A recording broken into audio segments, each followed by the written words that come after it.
হাল চালানোর জন্য ন্যূনতম হলে গরু দরকার, ছাগল দিয়ে হাল চালানো যায় না।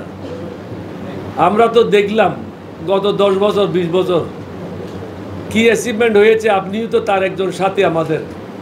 সুতরাং এখন কি প্রয়োজন আপনিও বুঝেন, আমিও বুঝি।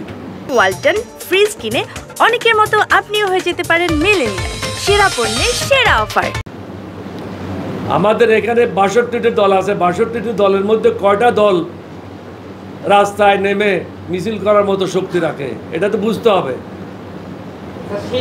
শুধু একটা নাম নিয়ে রাস্তায় দাঁড়ায় যাব, একটা জান্না নিয়ে দাঁড়ায় যাব, পিছনে স্ত্রীকে নিয়ে আসবো বা মেয়েকে নিয়ে এসে দল চালাবো, তারপরে সরকারের সাথে দালালি করব, এই ধরনের প্রোগ্রাম হলে তো সরকারের পতন হবে না। অন্যদেরকে সুযোগ দেন। বিএনপিকে যা পরামর্শ দেওয়ার তা মিটিংয়ে দেওয়া হয়েছে, এটা সবার সামনে বলা সম্ভব না।